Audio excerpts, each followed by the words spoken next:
Good evening, ladies and gentlemen. Welcome to Monkey in the Morning. I'm your host, the Ranting Monkey, and I hope you're well wherever you are. That goes for you too, Ted Lou. I know you're listening. How you doing today, bud? Hi, everybody.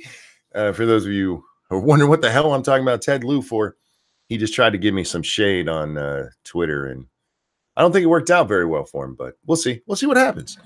It was nice to be noticed by a congressman, for fuck's sake. You're a congressman. Why are you answering a troll, for fuck's sake? Oh man, that's our Congress right now, guys. And for the record, it's our president as well. So that just fuck. That's our government, y'all. They respond to trolls on Twitter. Whew, man. Anyhow, hi guys. I have a mediocre show in store for you today. I don't see any clapping, so. Oh, wow. Oh, I forgot to tweet this. Did I tweet this out? I can't remember if I did or not. I was distracted eating a piece of bologna. And I know some of you might be, oh, you're eating? Yeah, I did. Okay. I needed to eat something, and my fridge, all it has in it is some Lunchables right now, and I didn't want to wait that long. So I went with my, believe it or not, guys, I eat just a piece of bologna for my meals. A lot. Is that healthy? Is that healthy for you? I'm sure it is. I'm sure there's nothing's going to harm me from doing that. Man, it's been a interesting day on the Twitter, man. We had some AOC goodness. And I know some of you are like, you talk about AOC too much. I haven't talked about her in a long, long time. The stupid doesn't stop with her. It's pretty continual. But oof, did she have a hot take today, y'all? Or yesterday, I guess. She had a very hot take. The detention centers at the border. The detention centers at the border are concentration camps, y'all. They're concentration camps. Don't worry, they're not death camps. She's not saying they're. I can't even say this with a straight fucking face. She did. She actually said that with a straight face, that they're not death camps.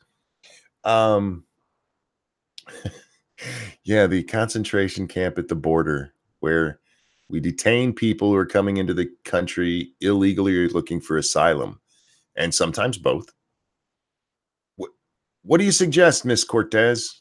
Do you not understand what concentration camps are? Here's the problem. The actual problem is that she didn't have this thought for herself because, well, she's AOC. If she had a thought for herself, her head would literally explode. She read an article in Esquire. And in that article, they're talking about some author who wrote some book where she claims that, yeah, the detention centers down there, they're concentration camps. Plus, they moved some of the kids to a military base that was used for the internment camps during World War II. And since they were used as that one time, that's what they're being used for. Obviously, now it's a horrible thing because in their version of concentration camps, I should pull it up. So I'm not. I don't want to misquote this dumbass. I want to make sure I'm giving her proper credit for the stupid shit she said. Come on. Oh, man, my computer's loading slow. What the hell? Do I have... There it is. Yep, I know what's going on. There we go. We'll stop that. My Steam was updating games. I apologize, guys. Now shit'll go faster. There we go. Where's her dumbass tweet? Here it is.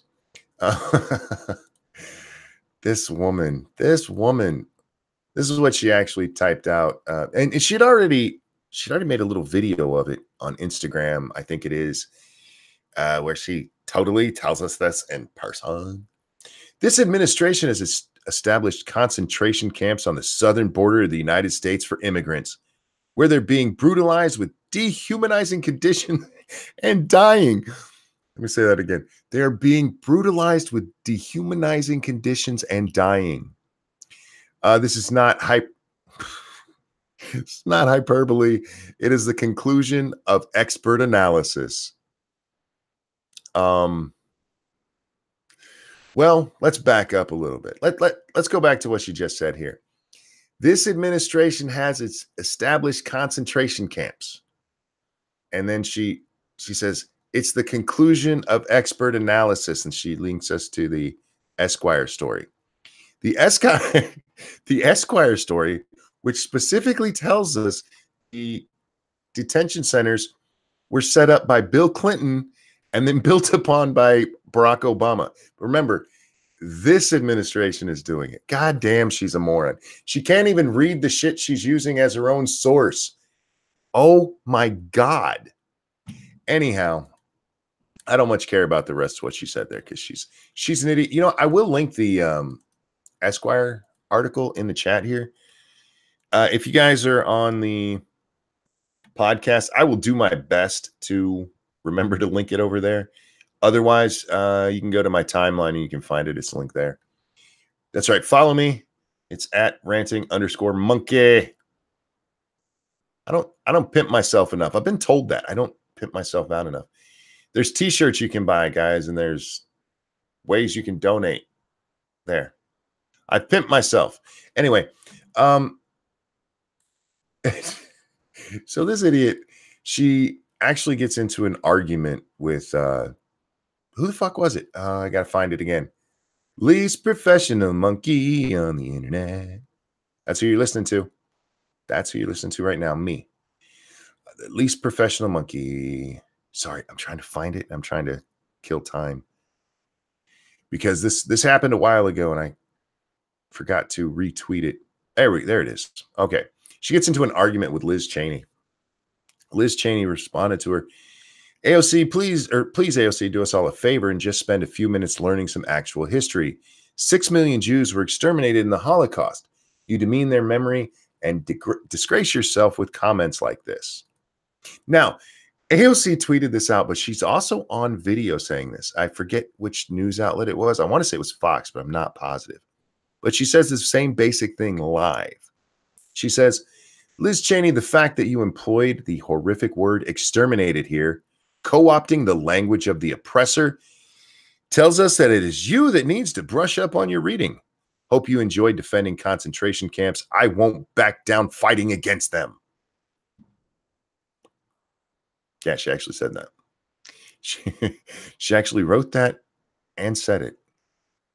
That by using the word exterminated, if you use the word exterminated to talk about what happened at the concentration camps in Germany, well, you're just using you're using the oppressor's language. It was funny because a whole bunch of Jews dunked on her for this.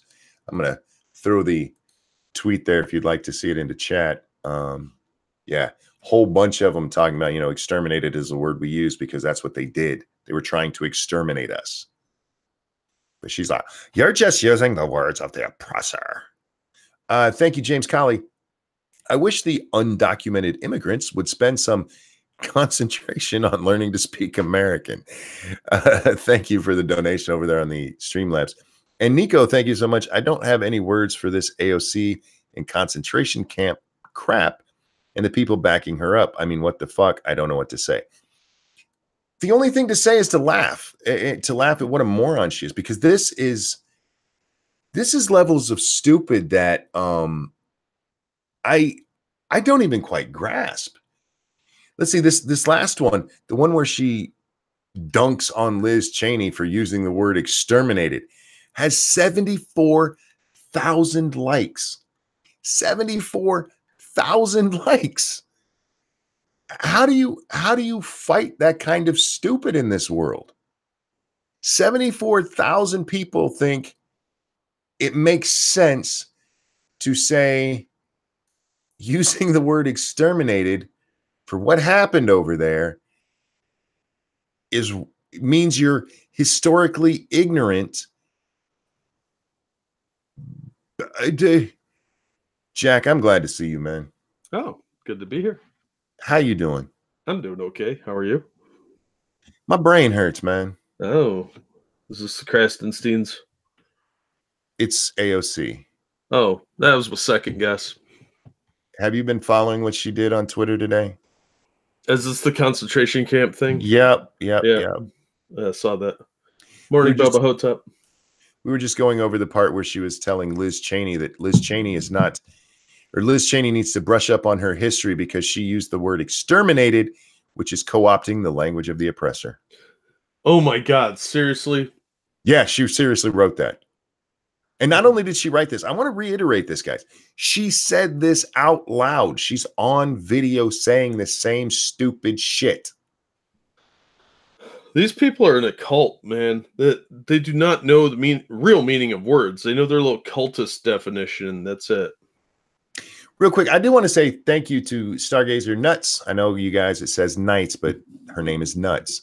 Nuts keeps promoting us in the chat there. She is such a sweetheart for doing that. I love you, sweetie. And I hope you know how much you're appreciated around here. Yeah, we do appreciate you. Jack, how was your day, man? Long. I was sick most of yesterday, so I was laying around a lot and sleeping, and then I had to go help my buddy clean out his storage garage. And he owns a lot of stuff. You did this sick? Yes. Oh, dude, that's it's just my sinuses, which just only when I lean over, because then your blood pressure changes. Of most of the, I've had several sicknesses.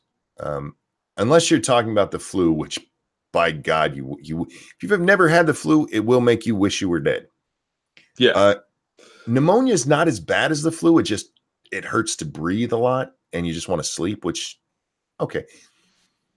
But if it comes to something common cold, just a little virus in the air, I will take any of those over sinuses any day, because sinuses will make your body just go, I'm done. Yeah. It drains the energy right out of you. Yeah. Hi, Prospero. Hey, Monkey. How you doing? And hey, Jack. Hey, Prospero. How you doing? Doing well, son. Awesome. Good to hear. Well, I'm sorry your sinuses are bugging you. Nah, it happens every year. Usually, when it's fall going into winter and winter going into spring, since the weather's been so crazy lately, it's been flaring up more and more. Hot, cold, that sort of thing. Yeah, I get a lot of that here in Michigan, going between winter and spring, and then fall and winter. Yep. Because our fucking weather here just goes up and down so drastically. Like one day it'll be 70, the next day it'll be 30. And no. The whole country's been having weird ass weather though.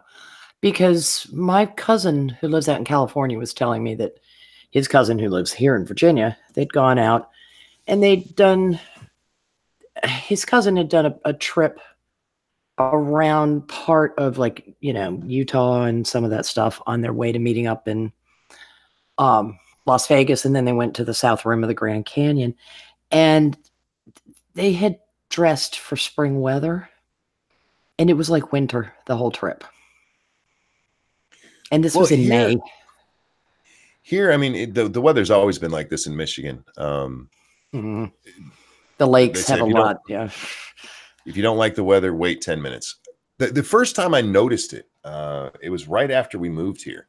So, God, 20 some years ago. I was 17 when we moved here. I'm 44 now. Somebody do the math on that. 27 years.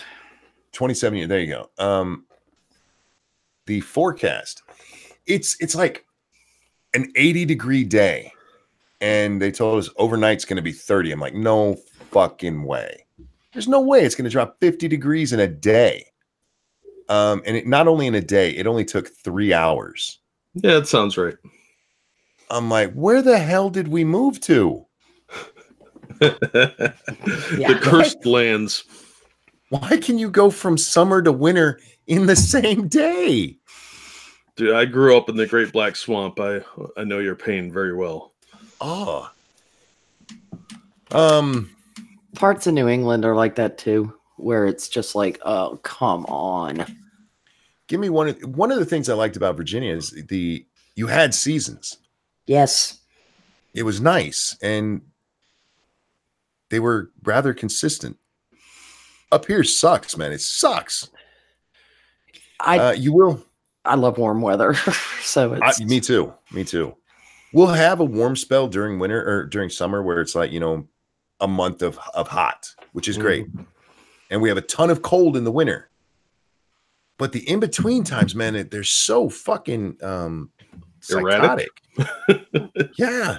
Yeah, psychotic is a good term for it. And that if you have any kind of neuralgia or myalgia, it's just hell. Yeah. Because you'll go to bed and you'll think, God, why is that ankle aching? That ankle only seems to ache in winter. And then you think, oh shit. Oh no, the temperature's gonna plunge, isn't it? Assassin of the Gray says any state that has Detroit in it is an accursed land. You ain't lying, my friend. Well, I'm glad you're feeling a little bit better, Jack. I'm fine. I'll be fine. Lady Monkey has been sick she's on day 3. Oh. And it's not just this boy. Her throat. She has the cutest little voice. You guys have heard her. Yeah. But right now she sounds like this a lot. And it's like, oh, but I love your voice. Fix it. So pop her on the head and see if I can get it to work right. Like usually if I get really sick, it'll be for like 3 weeks. I'll sound like I'm talking from the bottom of a well, and I'll have both ears are infected. Oh, that sucks. God. Yeah. So I'm not really sick yet. Just a little under the weather. I've had a rough day with my pain. Everything below my belly button down hurts the bones. I'm not telling y'all about my penis right now, y'all. Just the bones.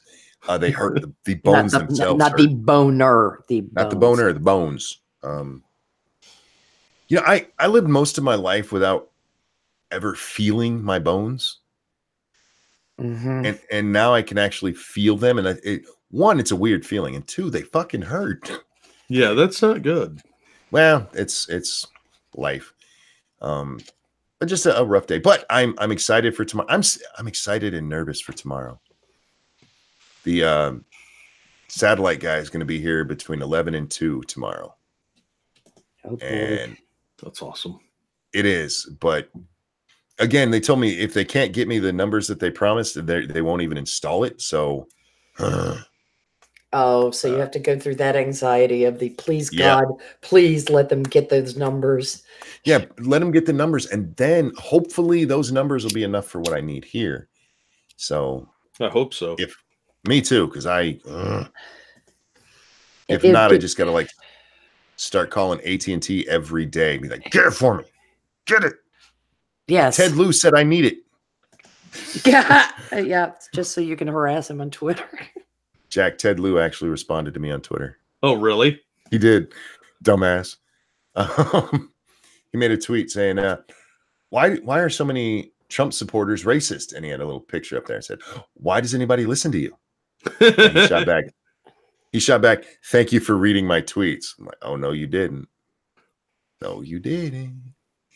And I explained to him that I do a show where we often talk about dumb things that our Congress people say, and he's qualified for that job. Yeah, he's not the leader of the pack, but he's getting doing there. Very well. He's representing. He's one of the better California representatives. Well, you got to work your way up the chain of command, Yeah, he's got to knock off Feinstein first before he can be lead dum-dum in the Senate from California. Yeah. Why don't answer trolls, you idiot? We're smarter than you. We do this for fun. You're a congressman. You're not that bright. Otherwise, you'd have a real job. Goddamn it! Oh shit! You'd be on the internet. Jack, I learned a new thing tonight. What's that? I was over on the Minions, and they introduced the concept to me. Do you know that there are people with Down syndrome who do drag? Yeah, it's on the internet. I didn't know that. If it's on the internet, Jack knows about it. I spend an inordinate time having internet adventures. You'd be surprised. That's why the squirrels are drawn to you. My heart actually skipped a beat when I saw it. I was like, oh my God, this is the greatest thing ever. Don't forget to link it to the chat. I'm on it. Gotta share. Share. Oh yeah, I don't know where that I'll put up the video that I looked at earlier. Well, the one that I'm going to share, it might, is it the same one? Let me see. The BBC stories. Nope, that's not the one. But that's Jesus Christ. But that's a good one. Yeah, that's not Jesus Christ. No, but that's Yeah, they call it drag syndrome.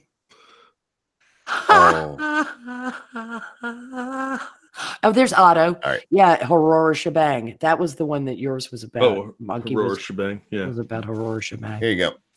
This is the one that I saw, and yeah, I had to turn it off because it was gonna kill me. I try not to laugh at things like that because you're not supposed to. It's like laughing. Oh yeah, you are. That's nature's laughter. Real quick, Miles, thank you so much over on the Streamlabs. He says, "Hey, Monkey, greetings from Chicago. I am finding words like fascist, Nazi, bigot, racist are becoming meaningless today since it's used so frivolously. This whole Kyle Kushnev thing situation really blows my mind. Society is full of petty bitches." Yes, and yes. You're not wrong about any of that. Going to your point about fascist, we're now throwing the term concentration camp to what's going on at the border there. That's stupid. Yep. Oh, God. And real quick, Nico, thank you. Trump had a rally tonight, so that was fun. We'll get to that in a minute. What were you going to say, Jack? Oh, I want to point out that when I searched for the drag syndrome, one of the second thing that came up was One Direction, Drag Me Down. Well, I said tonight, I hope that the drag show is called Drag 'em Down. Drag 'em Downs. That'll learn them fucking One Direction. Wait, that's One Direction. I wonder if they have a hashtag for that. That's what I was wondering. That'll get me definitely in trouble. James Colley would not be saying what he's saying in chat if he had seen the video. The Aurora Shebang. He said, "Prosper, that's my stage name. Please keep calling me James." Dude, you got to get a look at Aurora. You're going to regret saying that. Sean says, "Monkey, I want a refund because of that video. I didn't make it." No kidding. Also, sorry, no refunds. By the way, Eve needs a hug. Hug, honey. Hug. When I finally get internet, and this is probably years in the future, where I can do like face cam and stuff, and I make my makeup monkey tutorials, I will probably look like old Harishima there. I don't know what the name is. I think it should be Hirona Shebang, because he looks more like Mazie Hirona, the what about senator from Hawaii. What about Hiroshima Kaboom? I feel like that would be a good one. I know, right? Okay, I'm good at names. We've got to tell Mustafa that a cruise ship to take us all to hell is simply not going to be big enough. Yeah, I have an express elevator saved up. Oh, good. Oh, let me grab a Streamlabs real quick. Please do. Thank you, Bubba Hotep. Jack, watch out for the methed out attack squirrels. Yeah, no kidding. Appreciate that. We'll keep an eye out. Yeah, we read a story about that tonight. Some dude was feeding meth to a squirrel, and the people called in to take care of it. They were like, "We don't know what to do with him," so they let the squirrel go out into nature, where it probably died of its withdrawal symptoms. Well, yeah, it probably tried to attack a coyote or something. I can take him. Fucking methed up squirrel. Jesus, what is wrong with people? Oh, so many things. Giving meth to it. How did they get the squirrel to take the meth is the other thing I want to know. They were probably smoking it and blowing the smoke in the squirrel's face. He rubbed it on his nuts. That's a possibility as well. Oh my God. He rubbed it on his nuts. Man. Deliver me. That's the world we live in, man. Meth addicts feeding meth to a squirrel. They're probably like, this little guy will hide it for me. Man, all right. Donald Trump officially announced his re-election bid tonight, guys. Cool. And God, I'm surprised. I have got to say, if I was a Democrat, I'd be worried right now. I don't know how many of you guys watched as each of the candidates announced. There were a couple of them who had decent sized audiences there. Did you see the audience at Trump's announcement? It was the one in Orlando. Yeah. 20,000 people in the arena, right? Yeah. And didn't he set up screens outside? Yep. Yes, because it was packed. They said they had like 100,000 people express interest. You have this president you've been preaching hate against for 2.5 years now. And the excitement for him was just mind-blowing. You know, there's a parallel to be drawn about what Yamamoto warned Tojo about, that you can attack the U.S., but you will awaken the sleeping giant. Yes. This constant drumbeat of you're a racist, you're a fascist, you're ist, that has been thrown at people who a lot of people didn't even want to vote for Trump. It was simply a protest vote against Hillary. Sure. And then there were people who didn't vote for either one of them at all, but they might as well take the blame too. You've now pissed off people who were not aware of how vicious this had all gotten. Sure. Because they went past doubling down a long time ago. They went full nuclear. Worse than Hillary's deplorables. I mean, that deplorable comment of hers seems mild by comparison to the last 2.5 years. Chris Cillizza did an article today talking about how the president has never had an approval rating over 50%, which is true. He's gotten close, I think 58, according to Gallup at least. 58 is the highest he's got. It's also according to 538. They actually show him much lower than that, never quite reaching the high 40s. But that's a thing that's just going to piss people off, because no president coming in should be at negative 50 or under 50%. The closest would be Bill Clinton, because Bill Clinton never won a true majority. In both of his elections, he won, but it was with less than 50%. Because there were 3 people in the race. Mm-hmm. And Perot pulled quite a few in the first, in 92, and then in 96 he pulled less, but he still pulled some. Yeah. So him getting in and being at only like 48%, which is what I think he came into, that makes sense, because he didn't have that 50% popularity. You have the press repeating the same shit, like, look, nobody really likes him, and they're like, but he won. I mean, yeah, but he didn't win the popular vote. He didn't win the popular. Nobody cares. And again, well, Assassin of Grace says the polls are heavily skewed. I don't necessarily know how much they're heavily skewed.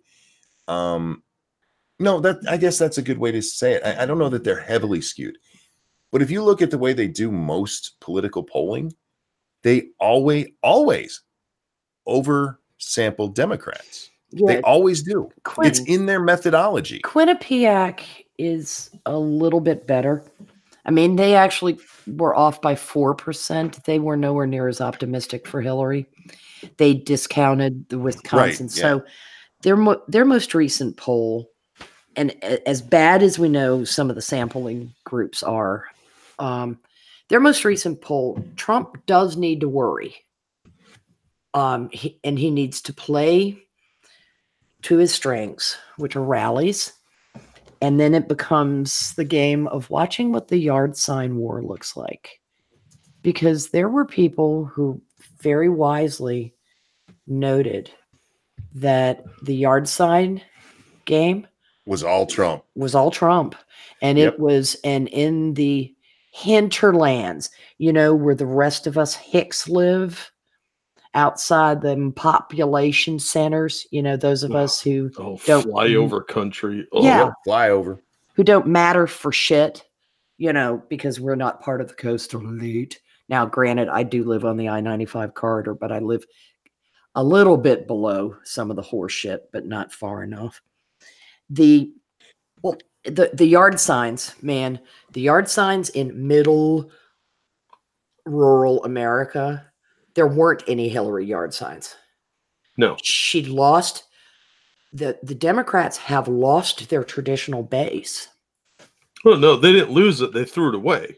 Yes. They alienated, absolutely did alienate it, Yeah. by calling them bitter clingers. Thanks, Obama. You know, you don't think people in Pennsylvania didn't remember that? This is what the Dems think of us. I think the Democrats right now, they are enjoying, look, they're getting a lot of attention. There's so many of them.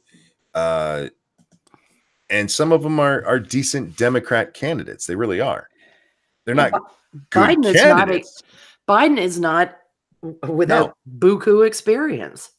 Well, the problem for the left, and this is what's going to hurt them, and I called this fucking months ago, is they have to race to the left because they think that's what is supposed to be happening right now. They think because of the press, the way the press has been putting everything out there, they are convinced, and even Biden has started doing this.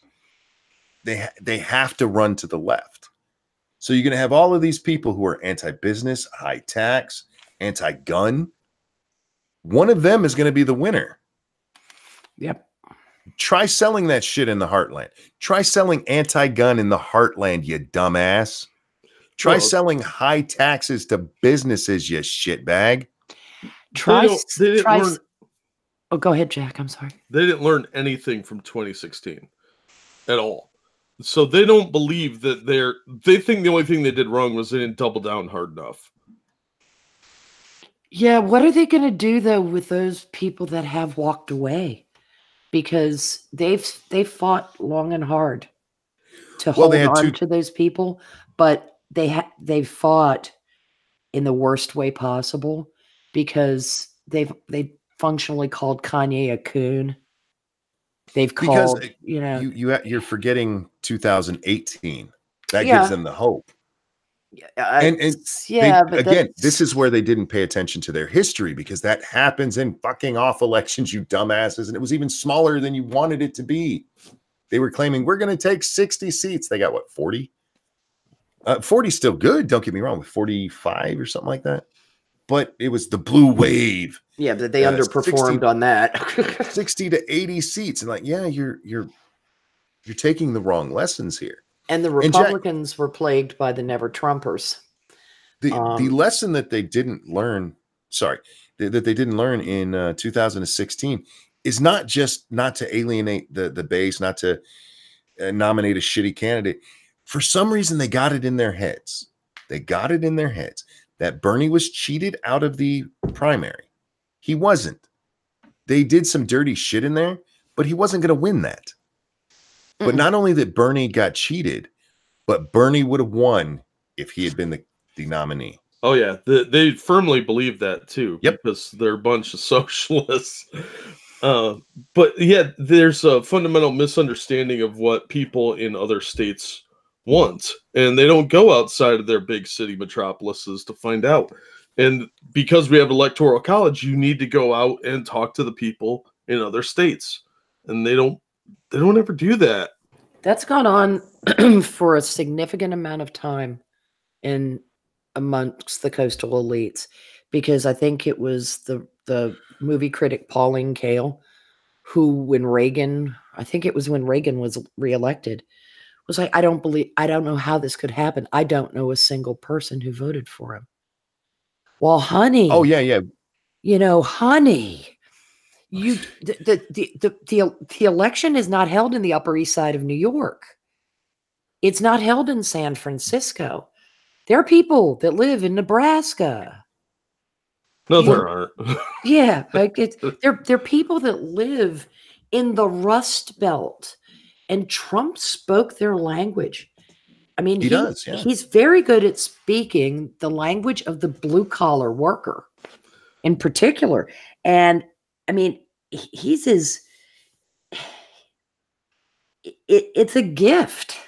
Bubba Hotep says, hashtag monkey 2020. He will leave you alone. That's right. I am running for president, and that is my campaign promise. I will leave you the hell alone. He won't be like Silent Cal because he'll keep telling you how he's leaving you alone. But I'd like, can we stop them from doing it? No, leave them the fuck alone. Yep.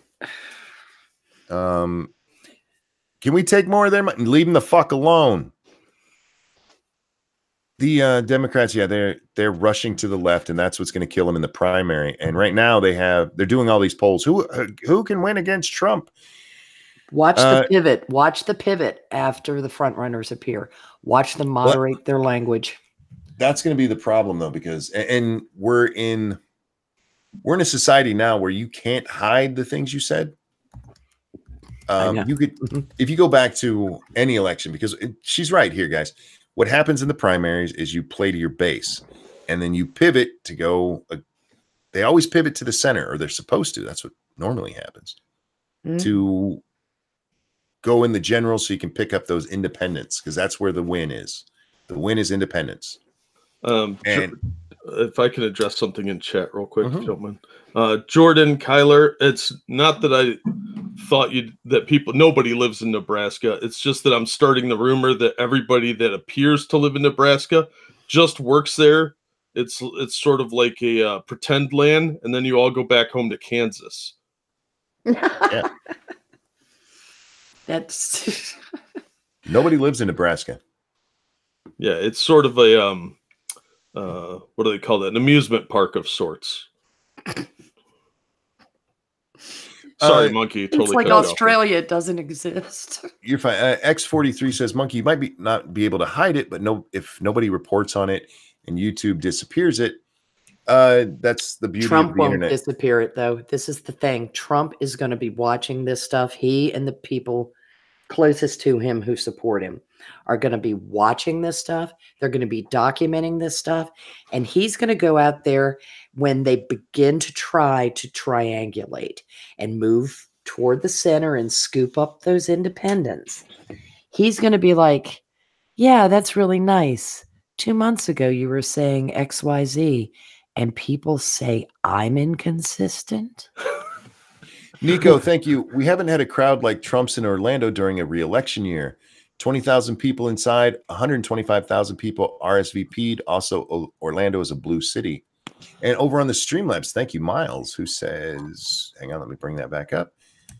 Hey, Monkey, I can tell you black people, particularly black men, are starting to get tired of this Democrats play the race card every time. Great points, Prospero. Yeah, there's been a big move, the walk away movement. That didn't get a whole lot of press because they don't want to support that. But there's a lot of people like a lot of black people like Democrats are doing nothing for me. Nothing for me. I'm a token for them to beat the right with, and it's like the illegal immigration thing. You know who that hurts financially in our country most? Blacks. Yes, it does. And they are beginning to suss some of that out. It also damages legal immigrants from Mexico. Remember, Cesar Chavez was very much against illegal immigration because it undercut the migrant worker movement because those people worked off the books. There he is trying to unionize the migrant workers. And it's like, oh, yeah, well, then we'll just drag in all these people on kind of phony visas to pick the crops and then shove them back across the border and nobody will notice. It's a sensitive subject in certain areas. Now, there is unfortunately, a very large Latinx lobby but not in Texas. You know, there's a difference between the Latinx lobby and Hispanics legal in Texas. immigrants. And Your legal Hispanics in immigrants. Texas supported George W. Bush, for Christ's sake. Remember that? Well, I don't know if you guys have noticed, but a lot of the time that they're propping up somebody who some Latino who is for illegal immigration, they tell you they're an illegal. This is a dreamer, or this is Jose, who's worked here for 30 years, and they're trying to send him back. It's always illegals. The illegals, that was something, if you guys remember the infamous meltdown of the Young Turks on election night. They were like, how many Hispanics are supporting Trump? Oh my, how could they do that? Well, how could he get more than Romney? A lot of them came here legally and don't like what the fuck you guys are trying to do. And Trump is not anti-Mexican. He is not. What he said very clearly is they're not sending us their best. We're getting the rapists and the murderers and the human traffickers. He could not have been clearer. He's not an artful speaker, so he didn't hit the point home 30 times. Well, and that was the problem there, is that they took what he said completely out of context, because to this day, they still said he said it about Mexicans, which he absolutely did not. No, he was talking about illegal immigrants. He was talking about everybody south of the border. Yeah, it could be which includes South America, you dumbasses. Hondurans, El Salvadorans, one of the things I don't like about some of the Trump people, they do conflate it. And one of the hardest working demographics in this country is the Hispanic male. They are an incredibly hard working demographic. But nobody just sign the goddamn guest book, like Dennis Miller always stressed. Just sign the guest book. We don't care that your native language is Spanish. Just please learn to speak English and please sign the guest book. Is that a lot to ask? No. And especially for those who had to do it the right way. Look at Cryptic, man. You bring up illegal immigration with Cryptic in your chat, and he loses his shit.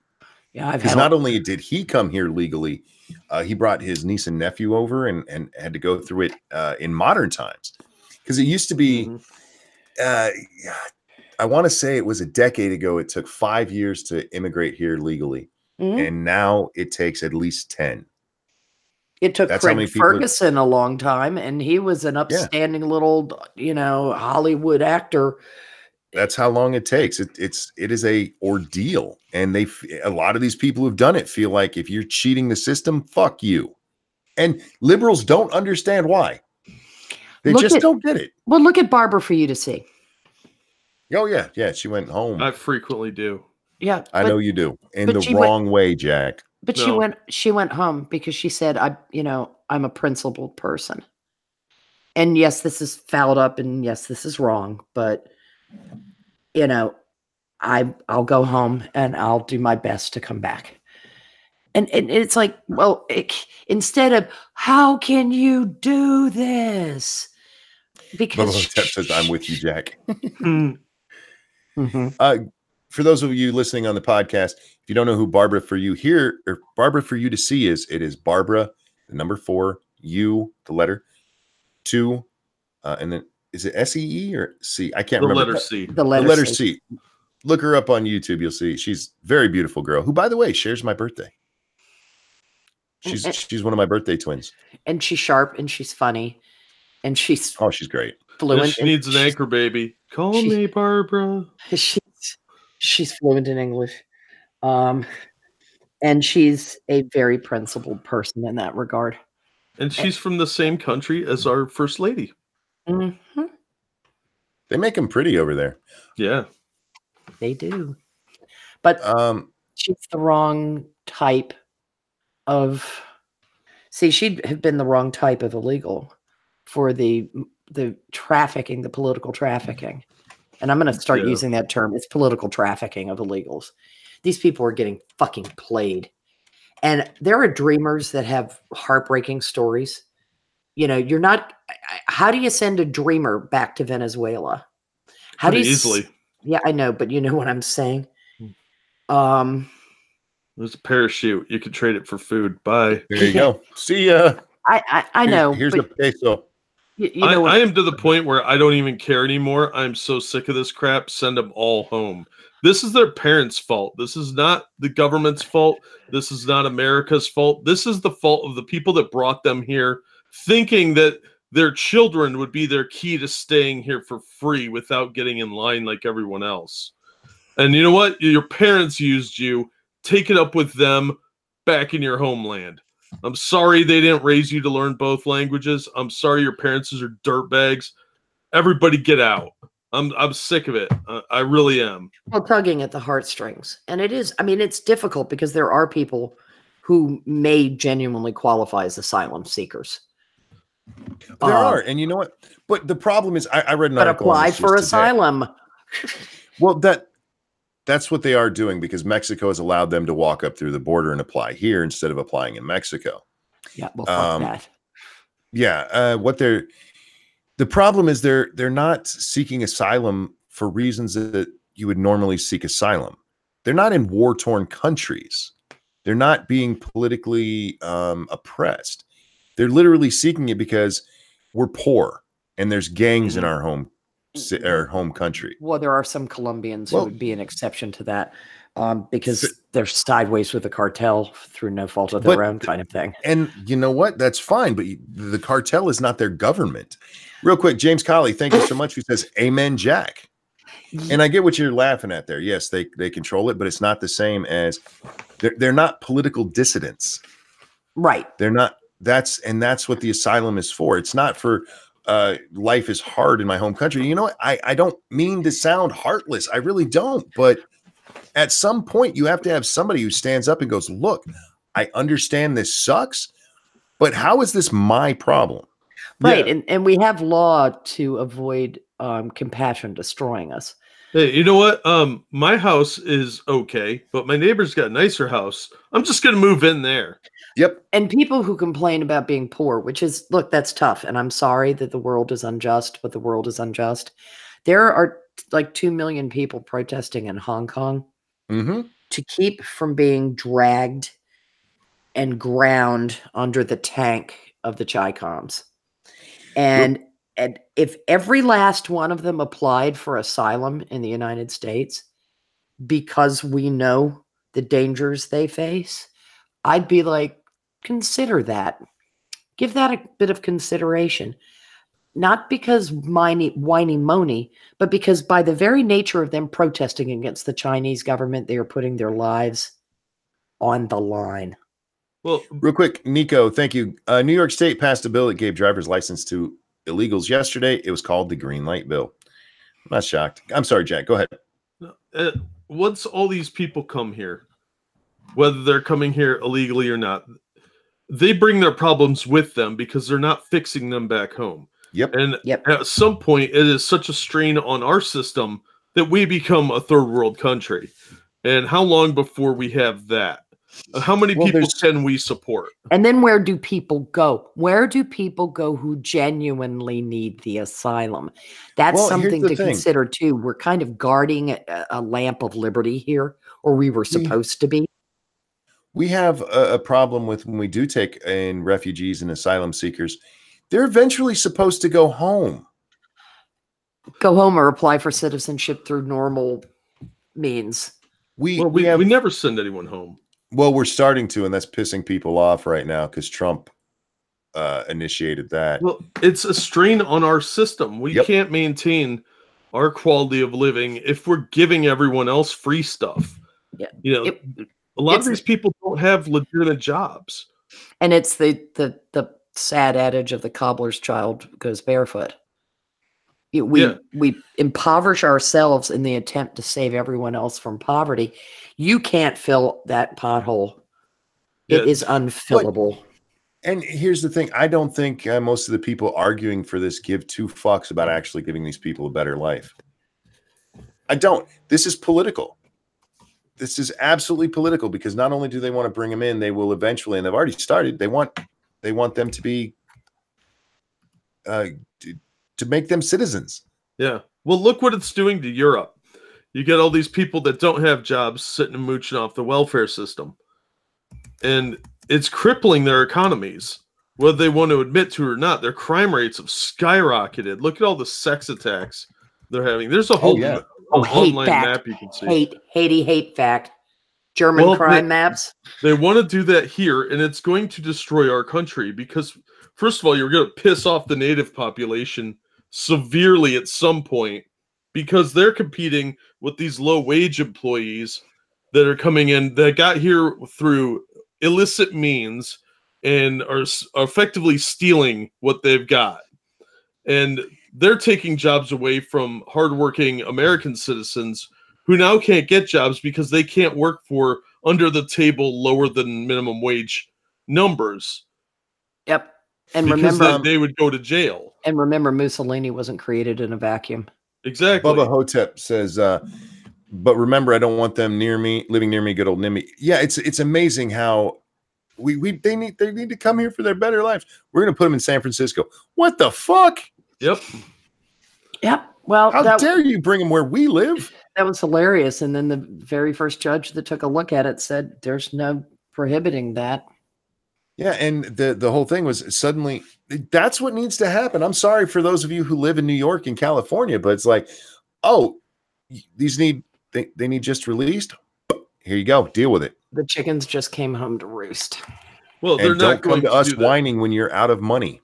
Yeah, you know what they're going to do though is create a busing program where they buy them all bus tickets to different cities in the U.S. That's all they're going to do. They're going to ship them somewhere else. Yeah, and those people can have their local ICE authorities arrest them.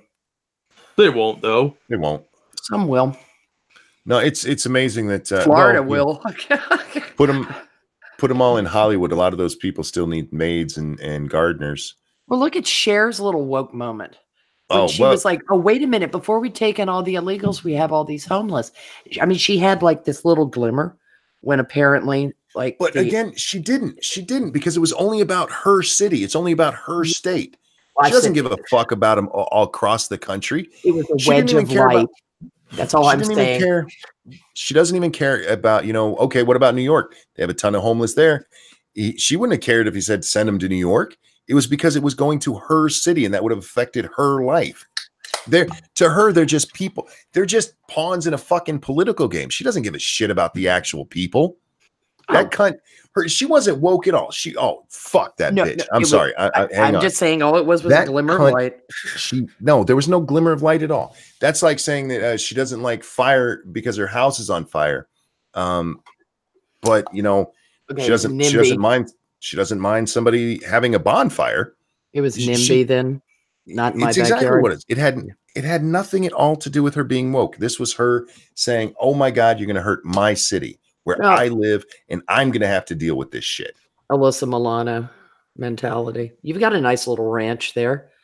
Pity if like 10,000 people moved on to it. Yeah, these people have no problem whatsoever seizing someone else's land and using it for migrant housing like they do in Europe.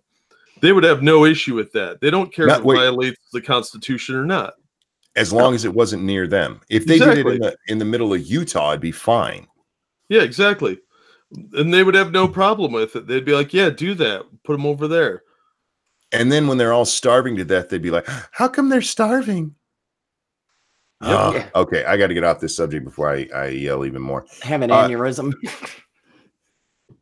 Biden is going to cure cancer, y'all. I'm looking forward to it.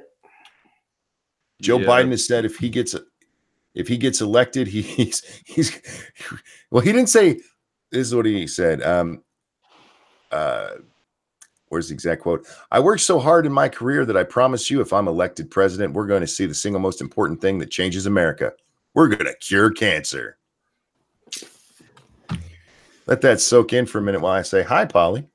Hello. Hello, Polly. How you doing, man? Pretty good, actually. Yeah? Yeah. I was just ranting about illegal immigration. We've changed it to Biden's curing cancer, man. And I heard that, and I'm really looking forward to a cancer-free world. Thank you, Uncle Joe. Me too. Me too. Because you realize Trump, he's absolutely against curing cancer. Well, isn't he against everything good? Oh God.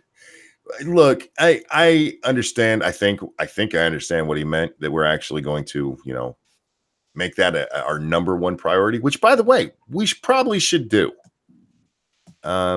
Making curing cancer a main priority for our scientists out there should probably be something we're working on. I think And it's been a pretty big priority. They've made great strides and stuff, but we're gonna cure cancer. Well, the Human Genome Project was only recently completed. He's getting a little ahead of himself. I mean, I'm not trying to be cynical about this, but science is highly incremental, and it's not going to happen in our lifetime. Well, it may. We also may get the moon base that Scribe dreams of, but Joe Biden isn't going to do it. His son died of cancer, so I get why it's important to him. Mm-hmm. But that kind of pronouncement, dude. Well, scale it back a little bit. Look at how people did it with stem cells, the embryonic stem cells, and they blew it utterly and completely out of proportion for its curative capabilities. What you should say that we're gonna try. What is this picture? Jack's internet. You should have included a picture of a what are they called again, Jack? Asian women? Oh no. What are they called again? It drags me down. What are they? Drag syndrome. Drag syndrome. You should have included one of them. Because I get what you did there. That's a good picture. I like that, Jordan. But I need some drown syndrome. That's not the same drag syndrome. Look, I can't talk tonight, Jack. I'm all aflutter about Ted Lieu. You don't forget the squirrel meth teeth. It was the meth squirrelless meth teeth. Squirrelless meth teeth. Polly, why in such a good mood, man? Oh, is Prospero gonna let me finish the sentence now? Cool. No, probably not. Fuck straight off, Polly. When I'm cutting you off like that, feel free to shoot back. In the in the course of the night, some things went pretty well. I'm also pretty heavily medicated, so even if things were bad, I wouldn't be able to tell. So yeah. Oh, you're not medicated because you're not like dizzy and shit, are you? I thought I was going to be, and I think I overshot the required dosage. So sorry. Whatever. Oh, it's long. Good times. As long as you're not like dizzy and shit, because that if you took a little bit too much medicine in a safe way, then that's still cool. What a handful. That's how I measure them. That's the right way, right? Evil One says, English, mother monkey, do you speak it? No. How long have you been listening to me? You should know this. It's funny you bring up Samuel L. Jackson. It is. Parenthetically. Have you heard about the doings around Shaft 2019, the new film? No. It's good times are going on the internet, and Rotten Tomatoes is once again at the center of it. Let's see here real quick. I had the tab open here somewhere. The numbers are just wildly out of whack between the 34% for the critics and the 94% for the audience. The short version of the story, the film ain't woke enough. That's what the critics are pissed off about? I'm not even kidding. Like a lot of them are saying it's kind of formulaic, and I'm like, and they're saying, thank you, Circus Zero, who says interrupt Polly. Sorry, Polly, go ahead. Now you know how Scribe feels. You read the super chat and achieved the mission of the super chat in one sentence. Well done. A lot of people saying, okay, it's formulaic. That's what a lot of the critics are saying. They're saying, unlike blaxploitation films back in the day, this is quite formulaic. I'm like, blaxploitation, like, yeah, right? Like it's like saying a Western's formulaic, or a romance. That's utterly retarded. Yeah, it's like, another romance film. It was the whole story was boy meets girl. Yeah. And you were expecting. Right? Like a blaxploitation film is going to be a heroic protagonist, most often male, but sometimes female, usually fighting against the man. And, the setting is usually the ghetto. This is what goes on. Did they see the original Shaft? Yeah. And he's one bad mother. I can dig it. But you know what one of the critics' reviews was? Speaking of that line, the entire review is, "Can you bigot?" Oh no! Nice. Wow. Yeah. So here's a little sampling, real quick, right? New York Magazine's David Edelstein is "It stinks to heaven." That's it. So once again, the critics don't understand what makes people want to watch a movie. Yeah. Richard Roper said middle generation Shaft looks good roaring around in his souped up Monte Carlo SS. Too bad the characters as a whole didn't have a better vehicle. Zing. Ooh. Do you think, you said this is on Rotten Tomatoes, right? I did. Do you think they're going to change the way critics are allowed to rate movies because they got this so wrong? That's an excellent question. I think the answer is going to be no. Because critics are better people than us. So, it's Wait, only when is Rotten Tomatoes on Twitter? Yes, they are. I have and the little tomato is in the pride flag this month. Oh, is it really? It really is. It actually kind of looks like a ridiculous take on the Apple symbol from the 80s. Yeah. It's like Rolling Stone. Updates of the blaxploitation classic is shamelessly regressive. Male dinosaurs again walk the earth with misogynistic and homophobic impunity. These are not laughs, folks. Don't be surprised if they stick in your throat. Oh God! Stick in your throat. It's a movie named Shaft, and they're talking about it being homophobic and sticking in your throat. And it does go on and on with the it's homophobic and especially misogynistic. And I'm like, John Shaft is a very misogynistic character. He doesn't have much use for women except for their particular momentary use. That's kind of how he is. The line that everybody said around John Shaft back in the day was, every man wants to be him and every woman wants to be with him. Like he's written to be melodramatically that way. Well, he's the over-the-top detective. Private detective. Well, to quote the poet philosopher Isaac Hayes, no one understands him but his woman.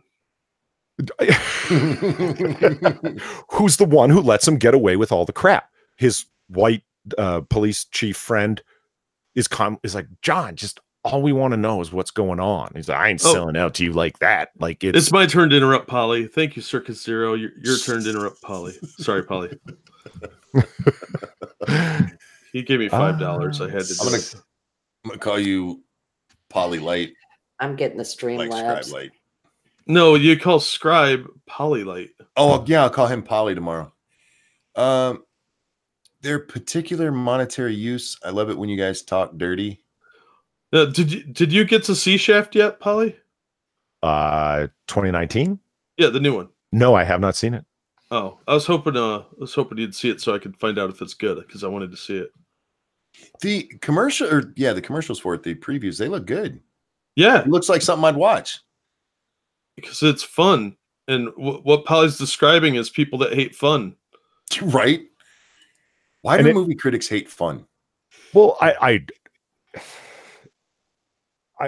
mean, they name some movies as like, okay, whatchamacallit, Captain Marvel over and over again is described as a delightful romp of adventure. And like, so I don't think they like or dislike anything. Do you understand what I'm saying? Like, it's just like, what do I want people to think this movie is like? I don't really think there's a lot of their own opinion in it. It's like in the last 5 years, things have gotten very woke. So you call out misogyny when you see it, regardless of whether you feel outraged by it or not. Because how is it possible that they're all consistent? Well, 70% of them are all consistently calling this guy out on his sexism suddenly. I think I get what you're saying there, but going back even to when I was a kid, man, I remember watching like Siskel and Ebert, and they would rate a movie that I loved. I'm like, and they just shit all over it. I'm like, that was a fun movie. What are you talking about? They're just so up their own ass about it being, you know, this has to be artistic, don't you know? Like, it really doesn't. It can just be fun. And I think what people need to come to realize is I happen to be a big fan of the blaxploitation genre. Got to wonder why. I don't have a huge, well, a lot of the same reasons I like Westerns. You have good taste. Yeah. They work for what they are in a really, really big way. Do you know what I mean? It's like people who talk about like 80s action films. Yeah, of course they're formulaic, but if you dig that formula, you want to see how people are going to play within those boundaries for, you know, and some do it well and some do it awful. There's terrible blaxploitation films, and then there's some that are so bad they're good, and then there's ones that are outstanding. Shaft is a feel film. It's the look of it, it's the style of it, it's the way Roundtree plays Shaft that makes it interesting. The story completely falls apart in the second half. It goes to like the original Shaft. It goes completely to hell if you're honest about it. But it doesn't really matter. The point is that he kind of comes out on top. He sort of gets involved with these black revolutionaries who are trying to like push people up for money, and he was being paid to find somebody, and he found them, and they were with these revolutionaries, and then there was a shootout, and it was over, and it was like, what? Nothing's really affirmed other than Shaft's cool. But that was the point in the film, so therefore it's good. You see what I mean? Like, it's whatever trouble this guy gets himself into, he's slick enough he's down with the brothers in the street. They respect him, but he's not one of them, and he lets them know that. He's cool with the cops, but he's not one of them, and he lets them know that. He plays this middle of the road kind of guy, and that's what's slick about him. I thought for sure you were going to say he's down with the brothers in the street and the sisters in the sheets. That should have been the tagline for the movie. Jordan has fixed the picture. We're going to share it now. For those of you listening on the podcast in the future, you can see this if you go to my Twitter timeline. Don't forget to follow me on Twitter, y'all. Follow me on Twitter, where sometimes Ted Lou talks to me. But anyway, there's the Jack's internet adventure picture. Oh. I'm so glad that's a thing. Well, you'd be surprised what you can find on the internet. It's an amazing place. I can't believe I didn't know there were Downs people who dress up in drag. Well, you knew about the Downsy Eggs? soap opera, right? There's a Downs soap opera? Oh, Jesus, yes. Downesty. No. Oh. Tell me that's a lie, please. Tell me Here is the link. This up. Oh, Jack. Oh my goodness. It only lasted one season, unfortunately. I assume they tore somebody's limbs off during filming or something. Oh, they kind of no. Sorry, Polly, what were you saying about blaxploitation? Have you seen Black Dolomite? Sure. Classic. Yeah, Rudy Ray Moore. Wait. Yeah. Would this be Downsploitation? It might be. Yes. Now, I got to ask you, Polly, as a fan of blaxploitation, have you watched like I'm Gonna Get You, Sucker? Oh, fuck yeah. Absolutely. And it plays off of the genre brilliantly. That film's fantastic. It's so good. It's like we love these films, and now we're gonna roast the fuck out of them. Like you can tell both things. Like you know what I mean? One of the best parts of it that really plays that up is at the end where they find out who's Mr. Big. He goes, "You're Mr. Big? But you're a serious actor." Like, well, lots of serious actors have done blaxploitation movies. It's such a great line there. And yeah, I fucking love that movie. I can quote most of that goddamn movie. It's a little after its time. Like it's before my time, but it's like they missed the ride of blaxploitation. It seems like it should come out like 4 or 5 years earlier to have been closer to the actual genre. But that's a minor. No, a decade earlier, a full decade. Yeah. I mean, what year did it come out? It's either 88 or 89. Oh fuck yeah. Okay, yeah. A full decade. You're right. Yeah. And it was such a great fucking movie. Let's see. I was in I was in 7th grade when that came out. So maybe 87, 88. Yeah. Yeah. Yikes. If you haven't seen a blaxploitation film, one of the ones that is most referenced and good, because it's actually a really good story, is Superfly. Superfly is probably the best of them in that it's got the most solid acting, the best characters, the most colorful lines. It's believable, even though it stops short of being far-fetched, even though it's hyper stylized. Yeah, it's cool. It's a good film. I'm a big fan of Scream, Blackula, Scream. I have not seen that one. I only have one Blackula film, the first one. Like, oh, that is a classic. Have you seen Blackenstein? No, I haven't. Yeah. Oh, it's great. It's Frankenstein with black people. I got that. Yeah, just making sure. Jack's talking to me like I'm on. Well, I didn't want you thinking it was like a black Jewish guy in Nazi Germany or something. Fair enough. That'd fair be enough. Weird. Go Mel Brooks on my ass there. Yeah. I'm actually glad you two are both here tonight. I'm glad every night you're here. But I had a story that's like, I hope they both show up tonight. We've talked about a little bit of this, but I saw this story. It came across my timeline earlier today. It says fans hate anti-Batman, anti-male Batwoman CW series starring Ruby Rose. The bigots. Well, they point out something interesting in this article. We're not going to read the whole fucking thing, but they give a breakdown. The first Batwoman official teaser had 7,300 likes to 3,600 dislikes. Almost twice as many likes as dislikes, right? Right. So they like that first one. So you can't say that they don't like Ruby Rose. You can't say it's like the cost. They were okay with that.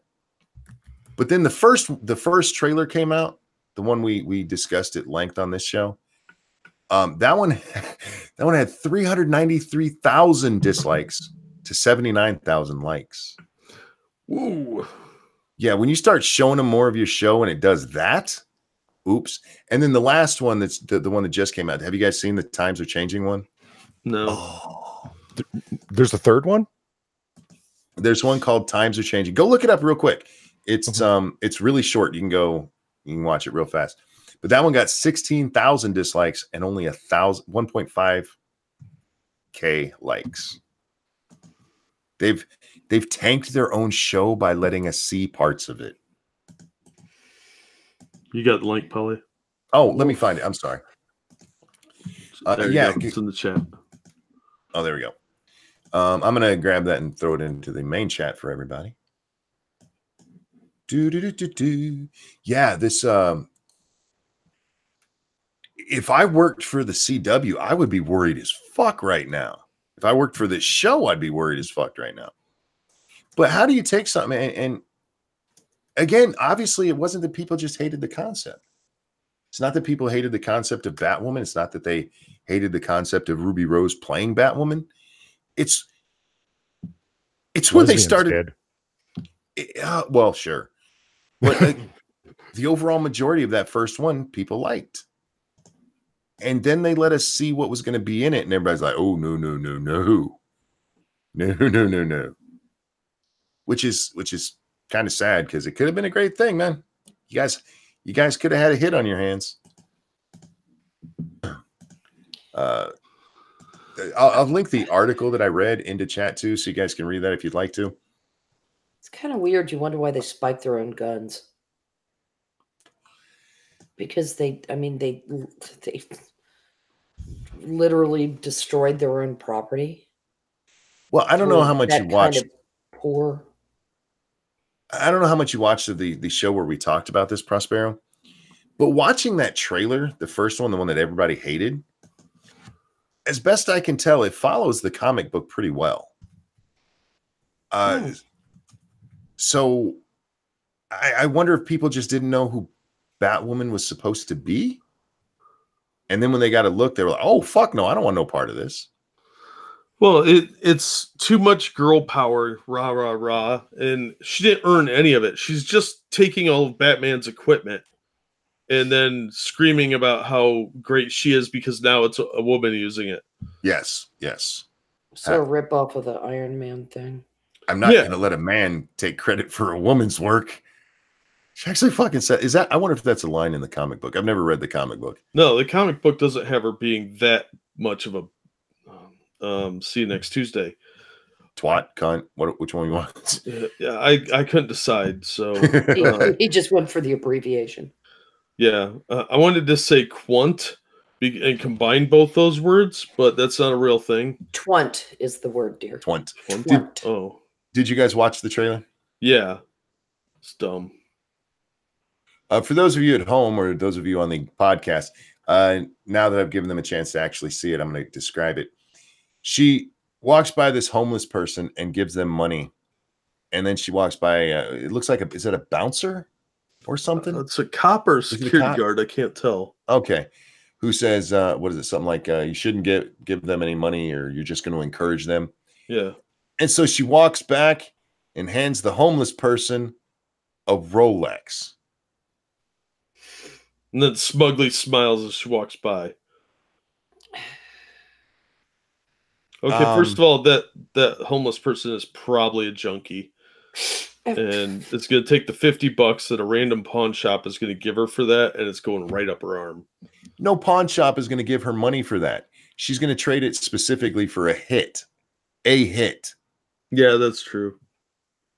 No pawn shop owner is going to be like, oh, yeah, that homeless chick, the pawn shop owner would be like the guy at the beginning or in Trading Places when Lewis tries to sell his watch.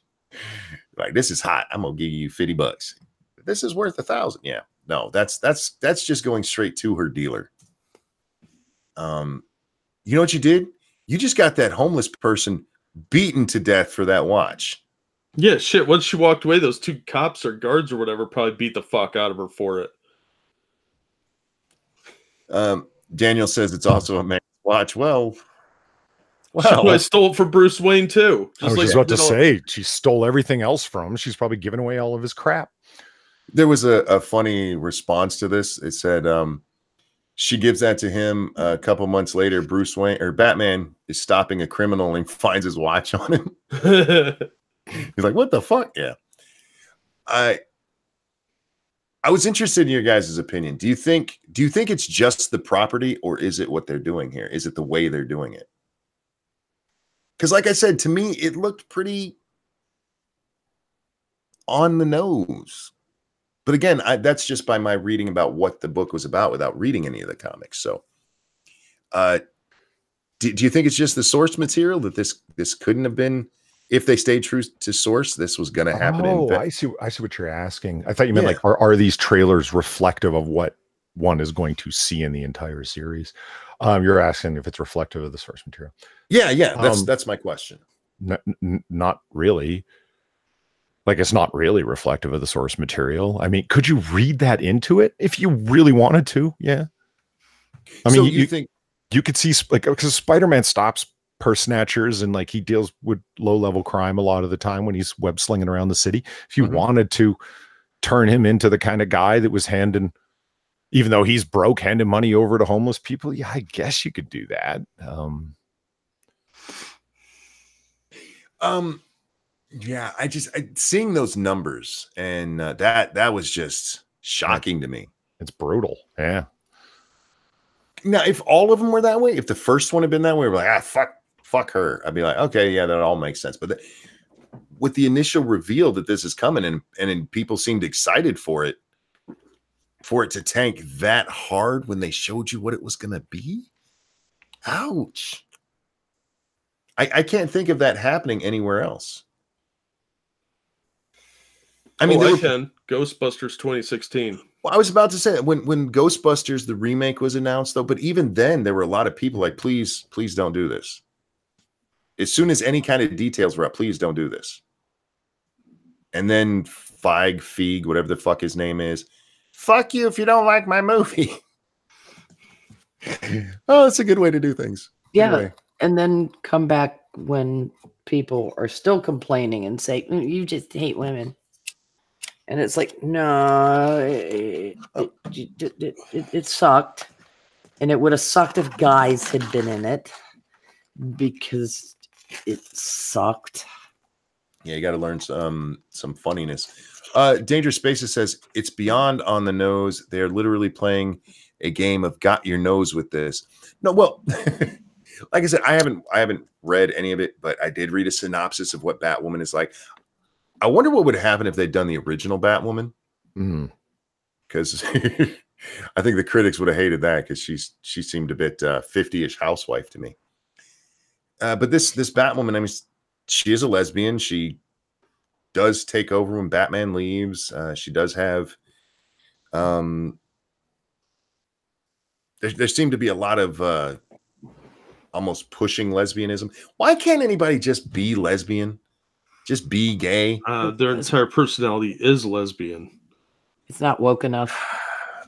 You know, you have to be stunning and brave, even when asleep. Okay, yeah, I'm going to bitch about this now. We talked about a story tonight about the Pride parades and whether or not children belong at them.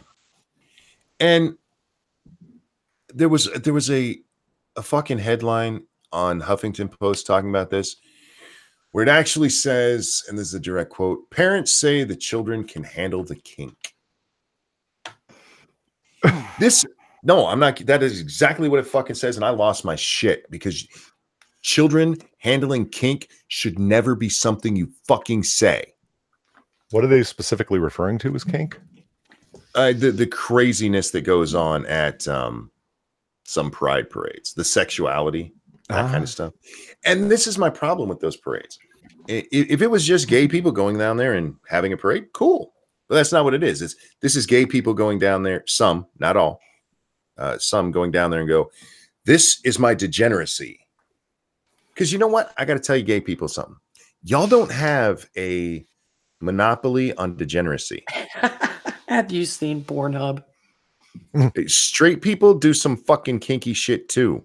We just don't do it in the middle of the street. Well, some do. They get arrested for it all the time. My favorite clip was like the grandpa bod guy with a dick sock on, just like swirling it around and going, and it's like, look, really, that children need to see crazy. Well, that there was, I saw another one. I didn't see that one, but it was a fit guy. He was fit, young, probably early to mid 20s. I can't remember if he was black or like a really dark Puerto Rican. I don't remember. The only thing he was wearing was a dick sock, dancing around. I'm like, this is what I'm talking about. Any other time of day, any other time, month of the year, he'd be arrested for that. Well, the people with the blow up swimming pool pissing on each other. But that's what they're talking about, Polly, when they say handle the kink.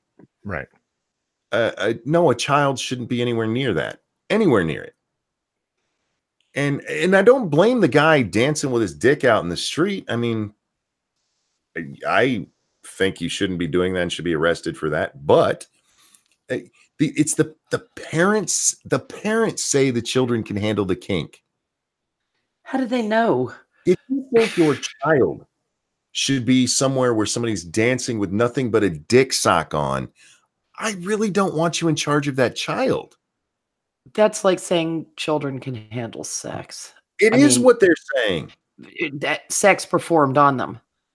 Because that's one slender step to, well, children can consent.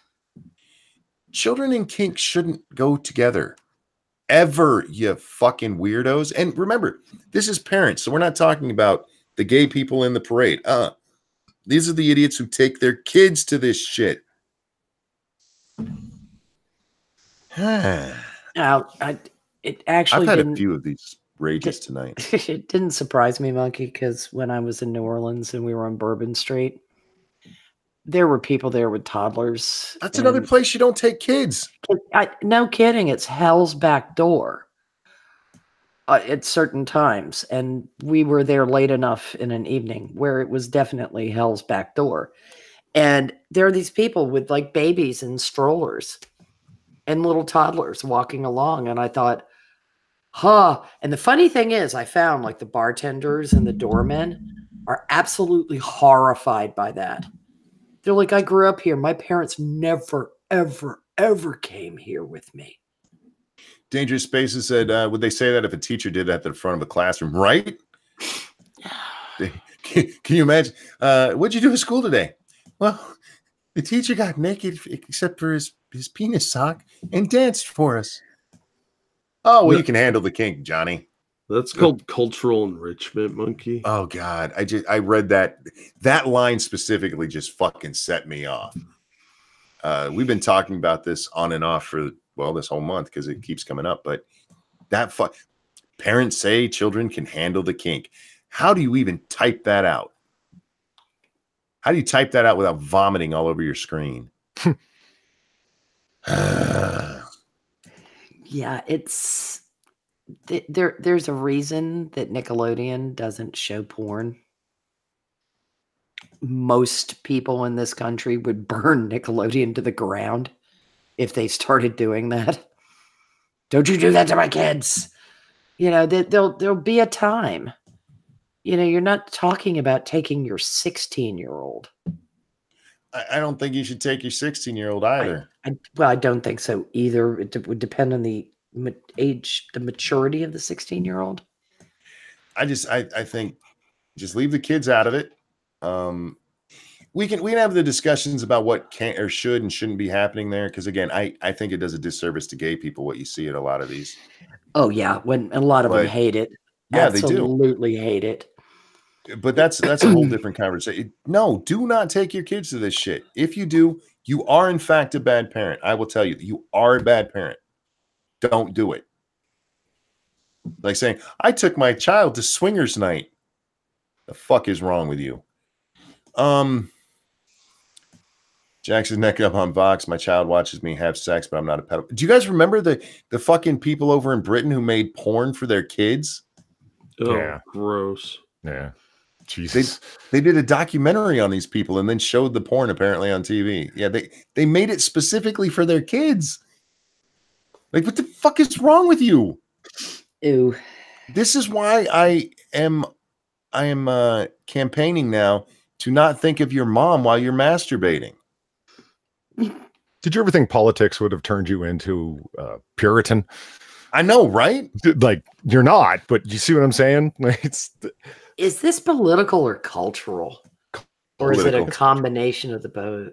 You know, Well, you could make the argument about politics being downstream from culture and so on, but it's social. Mm-hmm. Cultural's a big word. It's subcultural and being broadcast because the platforms that the people that are of that subculture have. That's about it. People are, I guess, they're so afraid of being considered bigots that they've lost all discernment. Because I mean, I remember, I think it was Bill Russell when he wrote his book about his years in the NBA. Basically used the quote, "Show me a man without prejudice and I'll show you a man without taste." That the word itself has more than one meaning. You know, bigotry is one thing, absolute exclusion, legal exclusion, barring people from establishments because of an immutable characteristic. That's one thing. But this no holds barred moral relativism, it's not my right to judge. Actually, there's somebody said something in the comments I'm going to talk about in a second. But first, Ramen asked, sex education made by the parents? No. Porn. They specifically set out to make porn for their kids. And the reason they did it is because they said the porn that you can find online isn't realistic. So they made realistic porn for their own children. Who wants to watch their parents have sex? Now, see, that's the part that they weren't very clear about. I don't know if they acted it out or not, but they still made porn for their kids. Dangerous Space, and I think the ages for the kids were like 13.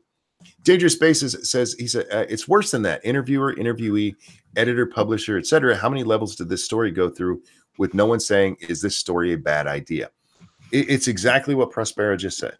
We've gotten to a point where we're not allowed to judge. You're not supposed to say they're bad parents because they took their kids to this. You're supposed to ask, is it a good idea? No, they're bad parents. Don't take your kids somewhere they're going to see a woman being peed on, a naked woman being peed on in public. Well, judgmental and judgment don't mean the same thing. You're going to fuck up your kid. Now, Monkey, part of the fetish is to have an audience. Jesus Christ. God damn you. Circus Hero says they wrote and directed a porn. They didn't star in it. I don't. There you go. There's a shade of difference. Wow. At least the kids don't have to see mom and dad slam it. It's still, why in the name of God would they could they just not sit down with their kids and go, okay, we know that you're going to start like cruising magazines and the interwebs for the titillating stuff. It's about as real as Tinkerbell. So just keep that in mind as you're watching it. You know. Oh yeah, that's right. They also watched it with their parents. I forgot about that part. Oh, that's not traumatic. No, not at all. And the next time that kid's like, "Ooh, I'm gonna watch that." You know, mom's not here. I'm gonna. Mom made this for me. Fuck. Yeah. He's gonna think about his mom when he's touching himself. Good job, mom. Anyway, knowing mom directed it would be enough to ruin it for me, right? Do you think they have director's commentary track on there? Like, all right, and in this scene, I really wanted to get a high angle so we could get your mother's ass cheek in there while I'm slamming away. X43 over on the Streamlabs, thank you so much. Since Prospero doesn't have a Streamlabs, she loses out. Moral relativism is a fundamental concept for one's own beliefs. If you have so little contempt for your own position that you don't expand them to others, you shouldn't hold them yourself. Fair enough.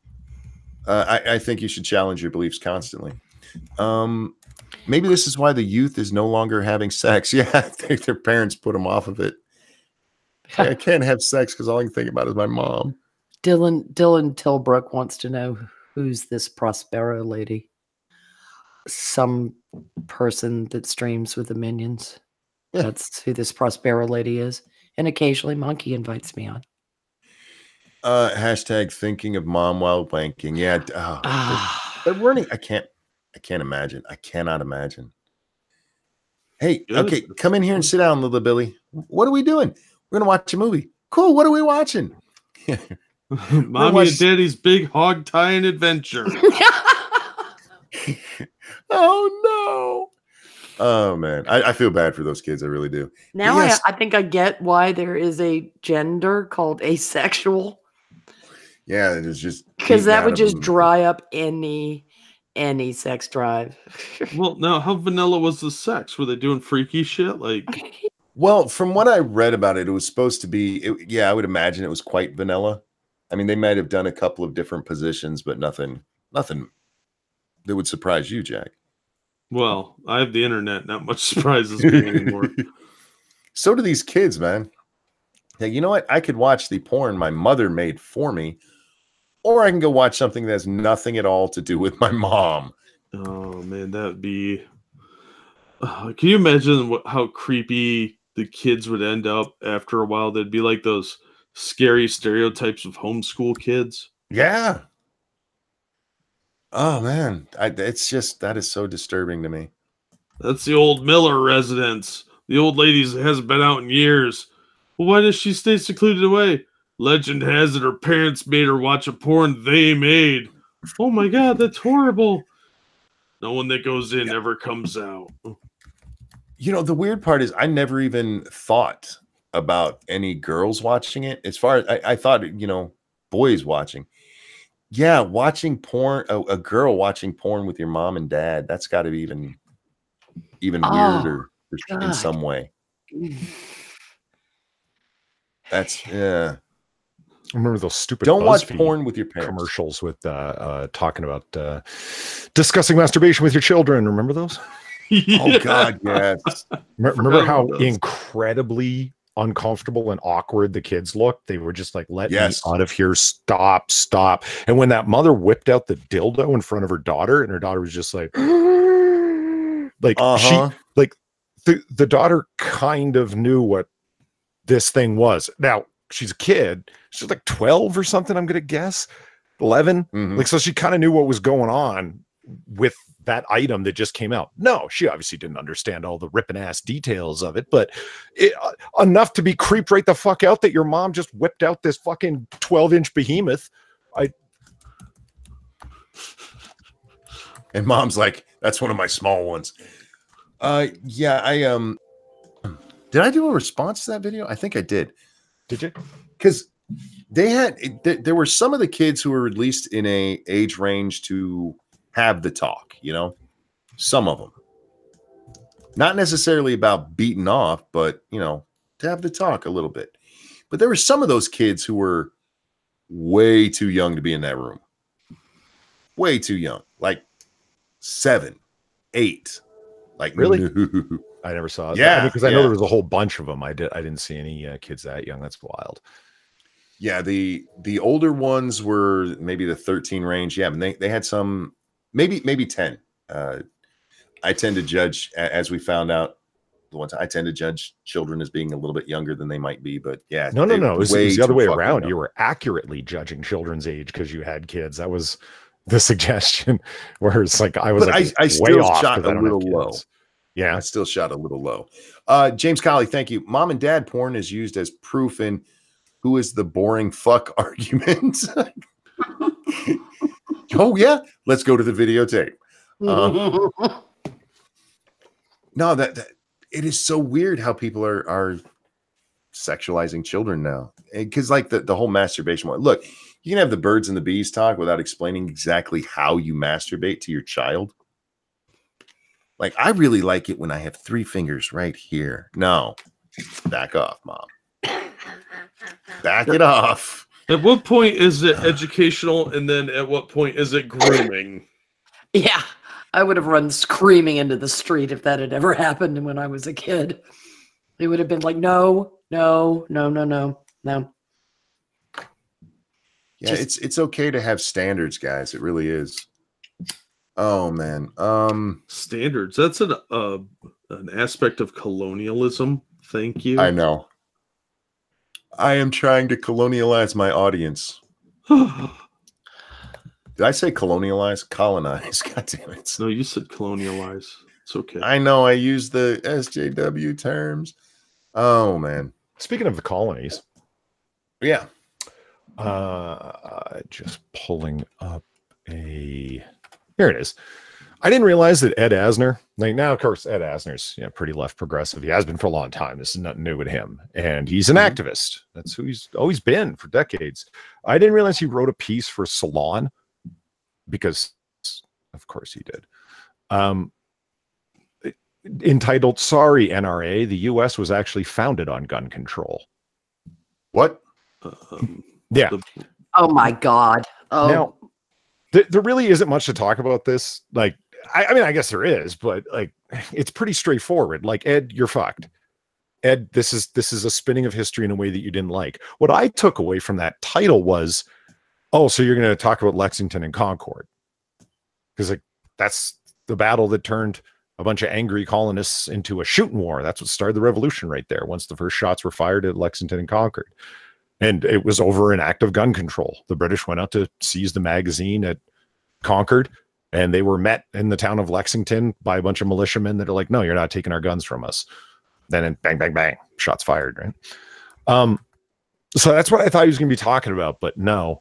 This is what he quotes. He's talking about James Madison's original draft of the Second Amendment and the way that it was written, and it clearly shows that Madison intended strong gun control from day one. And so thus all the other framers did as well. Bullshit. And he couldn't have, he couldn't have misunderstood it more. Like the greatest book ever written on the ratification of the Constitution, which is where all the amendments come up. They weren't included in the original draft. They were included during the ratification process. Well, don't we need a Bill of Rights? There was an argument whether or not it was even necessary. Shouldn't the states take care of the Bill of Rights? Why does the federal government need to say this? And they said, well, no, I think we need a federal Bill of Rights because it's more unified, it's more central. These are the basic precepts under which we're forming a republic, that kind of thing, right? And most importantly, the idea of we are restricting the federal government from interfering with your rights by writing these out. We're not giving anybody rights. These are the limitation upon the government interfering with your pre-existing natural rights. What? This I can't. No, I'm agreeing with you. I'm just losing my mind thinking that this idiot couldn't do a simple Google search about the founders and what they said about the Second Amendment. Yeah, and when you read through Mayer's book, Pauline Mayer's book, Ratification, there's many books written. That's the best one. She makes an extremely clear case as to why the Second Amendment was there. There isn't really much debate about it. It's like the federal government has the power to raise an army, to call up troops. It's like, right. Okay. And then right away, they're like, well, there's right to keep and bear arms in all the state constitutions that we've written, but now we absolutely need a federal one because people need to be able to form their own militias. The federal government can't have a monopoly on arms. Individuals need to have their access to arms guaranteed. George Washington's first annual address to Congress: a free people ought not only to be armed, but disciplined. Well, but and I knew of this previous thing. People talk about, well, is there a previous draft of the Second Amendment? Yes, there is. And it says conscientious objectors won't be forced to bear arms. Yeah. And that line was struck in a way that, well, everybody's going to claim to be a conscientious objector, and that's going to destroy the federal government's ability to call up troops in the first place. Thus, it was struck. And there isn't much debate over it. But here's Ed's take, okay? Real short. This is what he wrote. Here is Madison's first draft of the Second Amendment. Quote, the right of the people to keep and bear arms shall not be infringed. A well-armed and well-regulated militia being necessary to the security of a free country, no person religiously scrupulous of bearing arms shall be compelled to render military service in person. End quote. Madison's intent could not be more obvious. His Second Amendment refers only to state militias. Bullshit. If not, I know. If not, why include that exemption for what we now call conscientious objectors? When Madison's amendment was rewritten by a joint committee from the House and Senate in 1791, the, quote, religious exemption was lopped off as too cumbersome in language and too complex to enforce. Thus, the amendment we have as it now stands. Dude, you made all that up. There's no basis for anything that you just argued there. And Salon published it, and it got through the editorial process. Nobody fact-checked what Asner was saying, because he's a famous guy and a famous leftist activist, and we're just going to print what this guy said. If you would have fact-checked him, you would have said, wait a minute, that's not why they lopped it off. Wait a minute. Wait, Polly, how do you fact-check his truth? Yeah, you don't. Honest to God. Okay, here's Jefferson in his Commonplace book quoted Cesare Beccaria about the laws that forbid the carrying of arms are laws of such a nature they disarm only those who are neither inclined nor determined to commit crimes, ellipsis. Such laws make these worse for the assaulted and better for the assailants. They serve rather to encourage than to prevent homicides, for an unarmed man may be attacked with greater confidence than an armed man. Tell you what, I'm going to do something I rarely do, okay? I'm going to pretend to be a mercenary paid for the other side to make arguments. I'm going to help the stupid gun grabbers make their argument for them. Stop trying to attack the Second Amendment. It's too big. Trying to repeal the Second Amendment is a bad idea. It hasn't worked. It's been tried many times, most recently in 2008, and it was affirmed to be an individual right to keep and bear arms. So you're not going to win that way. Here's the way to win.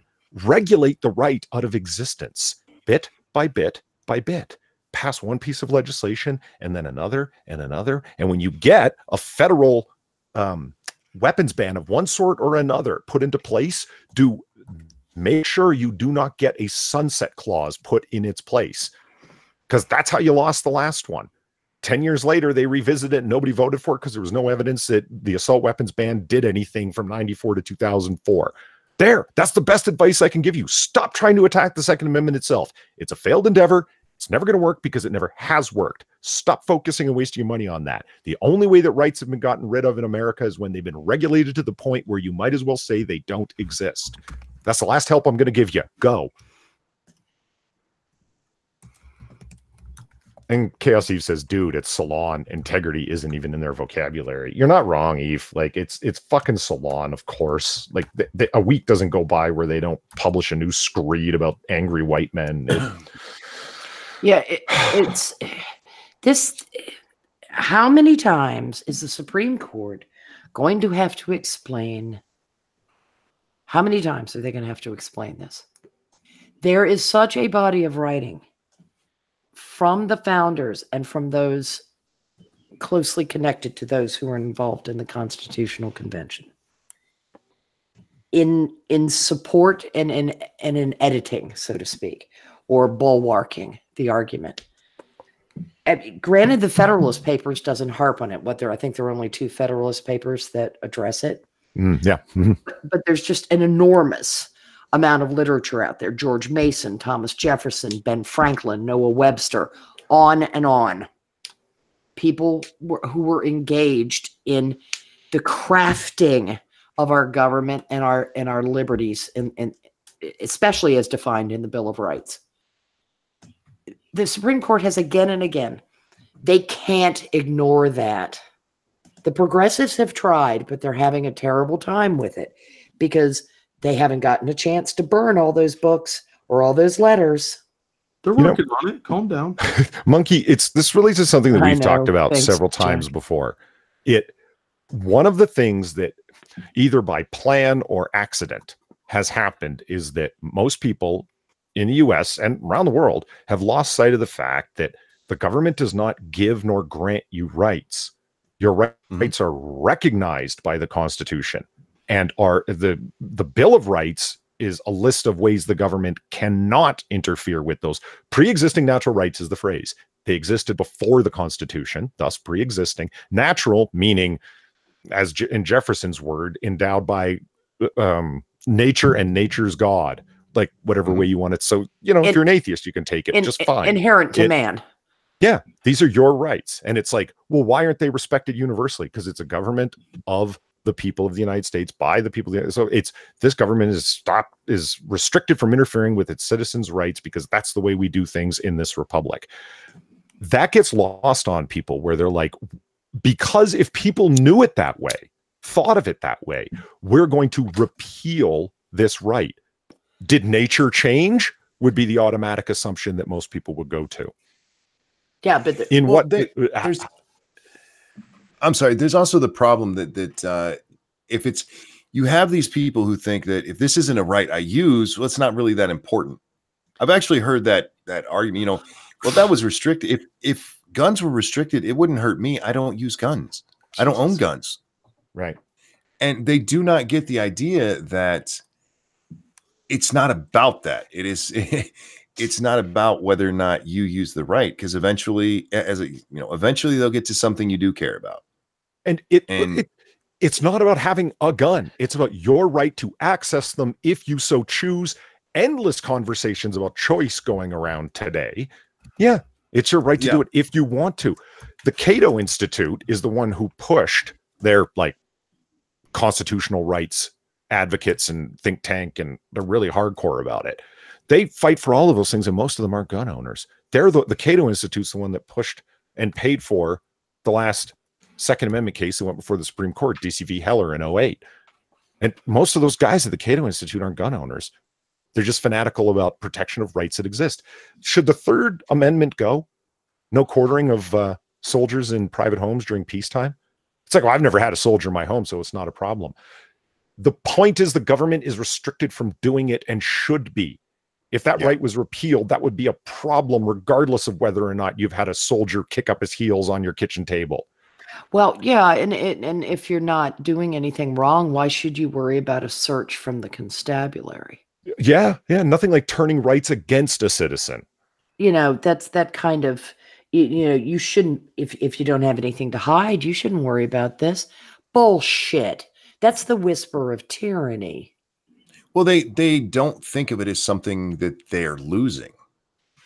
If it's not something they're using, it's not something they're losing. And Polly, I've had this debate so many times with people that this exact thing about, it's not a right I use. So it doesn't really, I don't really care that much.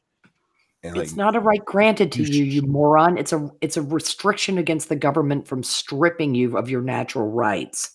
You're not the moron. They are. That I wasn't calling you a moron. Yeah, and so they're not taking it right away from you. They're removing the legal block from them doing something to you. You have the right, just being a citizen. It's yours. You were born with it.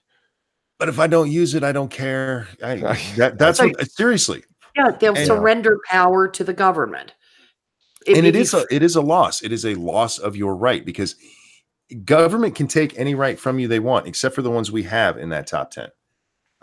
Those are the ones that are absolutely protected. Now, if you actually read through 9 and 10, there was an argument about the Bill of Rights, or the enumeration of rights scared people, because they were like, if you enumerate these, that means the ones that aren't named here, that the government can take those. Mm-hmm. Not really. That's why 9 and 10 exist. Yes, read on. Yeah. But these ones were so important to the founders, and for very good reason, that they specifically named them. And they just don't get it. They're like, it's not important. It is. You just don't fucking understand why. That's because they're comfortable now. What they're accustomed to, Monkey, is listening to leftists, particularly European leftists, who like to couch, or European-minded leftists, who like to couch things in the terms of positive rights. Well, and these people, positive rights and not restrictive rights against a government. Sorry, Jack. That's right. These people have also never lived under tyranny. They don't know what it's really like. They don't remember the Soviet Union. They don't remember bread lines and what the government could make you disappear at a whim because they wanted to. So they assume that things aren't going to change for the worse if they give up one or two little things. Do you want the right to face your accuser? I mean, I wonder how many of these people are just fine with rulings against red light cameras. They're like, yeah, good. That's good, because I don't want to get a ticket for running a red light because I can't face my accuser. Haha. Well, sorry, you give up the second, you're going to give up the others really quickly. Metaphors in chat says the 10 are the ones the colonies raised during ratification of the Constitution. No. What were they, 14 or 15 they originally voted on? I forget how many there were. There were more than the 10. The 10 are just the ones that actually got ratified.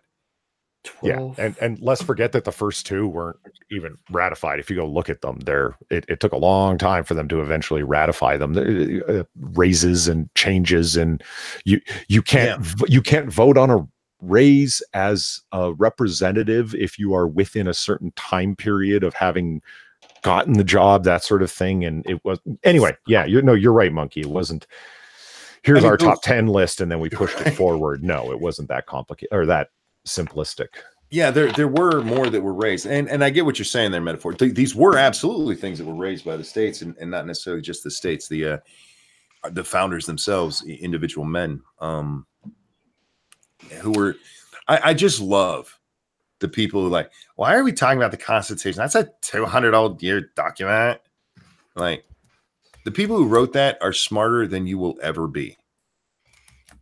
These were learned men. Learned. No. Learned. No. Polly, I don't know if you know, this is Monkey Doesn't Speak Right Night. No, I just there's such a delicious irony about that I couldn't avoid. Like you said, it started with the squirreless meth tooth, and it has just gone down from there. Well, I couldn't leave it alone. It's like if you misspelled literacy. What am I supposed to do? Not call attention to it? You know the rules of the show. Shh, just let it happen. All right. No, you're absolutely right, especially in that spot. These were learned men. These were men who had studied history and were living through shit you have no idea about. So every time, and I see this from our fucking politicians talking about it's just a document. What? Are you insane? So's a marriage license and so's the Bible. What's your point? That's not even their point being we shouldn't really care about it because it's really old. It's really old. This is edging on an AOC argument about like what's really important is morality or some other general concept that I can't be nailed down on, so this can change at any time. Oh man, don't bring her up again. She was bad today. Anyhow, speaking of politicians saying really stupid things about the Constitution, I have yet to get over there is still a small flame burning inside me, the absolute incandescent rage that struck me when our former president, Jesus, Taft, BHO, oh, actually in a kind of a whinging voice had referred to the Bill of Rights as a charter of negative liberties. It's a charter of negative liberties. It was just like, I don't know whether it's because he was tired of explaining it, but he sounded as if he were complaining when he said it. And maybe I misinterpreted him. Please correct me if I'm wrong. But it sounded like he was complaining about the limitations placed on government. And given his imperialism, after that, I think he was. I stood in my den and screamed at the television set, "You stupid fucker. It's supposed to be." I have no doubt that, he said something like that. But politicians whining that their hands are tied, that's unfortunately all too common. Get over it. Here's the Constitution. Go sit down quietly in the corner, read it, and come back. And I would like a report, double spaced, at least 20 pages, explaining why the fuck you have to follow this. I can't get over these people who are like that. And like the Second Amendment push party, that's the one that's big right now. Do you guys remember was it a year ago now, probably, where we suddenly had all of the people telling us that the Second Amendment was telling us that guns were only for people in militias because they can't fucking read. They don't understand what commas mean. Well, they're confused by them. They're stupid. I get the argument. It's like there's ambiguity in the Second Amendment as well. Just there's ambiguity. The language changes over time, and it, certainly if you read any correspondence from the period of the 1790s, yes, they used language slightly differently. It appears as if there's ambiguity when read with modern eyes. Is there actually ambiguity there? Well, you'd have to do some kind of study. Oh, I don't know. Like the Supreme Court did when they did DC v. Heller 08. It's a public thing. Go to the Congressional Research Service, download the PDFs, and read the language argument that they go over for it. And it's a well-regulated militia, comma, being necessary to the security of a free state, comma, the right of the people to keep and bear arms shall not be infringed. That first statement isn't what gets called in logic a material conditional. This is the way they're reading it in modern language, so thus understanding it incorrectly. If a well-regulated militia is necessary to the security of a free state, then the right of the people to keep and bear arms shall not be infringed for militia service only. That's what they're hearing when they read that. And it's, well, no, one is a prefatory statement, and it is common throughout the Constitution. There are other multiple non-constraining prefatory statements that are used throughout the Constitution. It's the way they wrote. Just because something is said doesn't mean it's constrained to being for that thing only. And that's like a language argument. Make it much simpler. The right of the people to keep and bear arms. That would mean it was a group right. Only when people are operating as a group do they have that right. You have to be part of a militia, thus more than one person. Show me anywhere else in the Constitution where there's such a thing as a group right. The whole thing is based around individual rights, except in this one location where they meant this one different thing. That doesn't pass the laugh test. So why are you reading it that way? For me, the problem there, if the way it's read, you can take off any part of that and it still makes sense, except for the keep and bear arms. Or it doesn't make sense if you take those off and just, if you leave a well-regulated militia and you leave it at there, like Yes, go on.